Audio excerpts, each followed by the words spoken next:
এই যে দেখা যাচ্ছে এই নির্মম মরু, এই মরুর মধ্যে, এই মরুর ইতিহাস কি জানেন? এই মরুর বালু, এগুলোর ইতিহাস কি জানেন?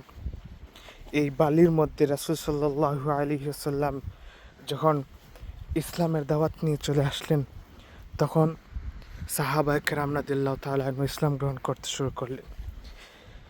সাহাবায়ে কেরাম রাদিয়াল্লাহু তাআলা আনহুকে ইসলাম থেকে সরাবার জন্য, ইসলাম থেকে বিচ্যুত করার জন্য তারা এই উত্তপ্ত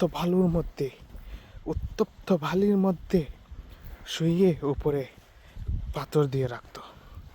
এই বালু যখন সূর্যের তাপ এই বালির মধ্যে পড়ে, তখন বালু একেবারে গরম হয়ে যায়। সেই বালির মধ্যে সাহাবায়ে কেরামকে পাথর চাপা দিয়ে শুয়ে রাখতো, তবুও তারা দিন থেকে এক পাও বিচ্যুত হননি। আর আমরা সামান্য টাকার লোভী, আমরা সামান্য সম্পদের লোভী দিন থেকে চলে যাচ্ছি। কি আফসোস।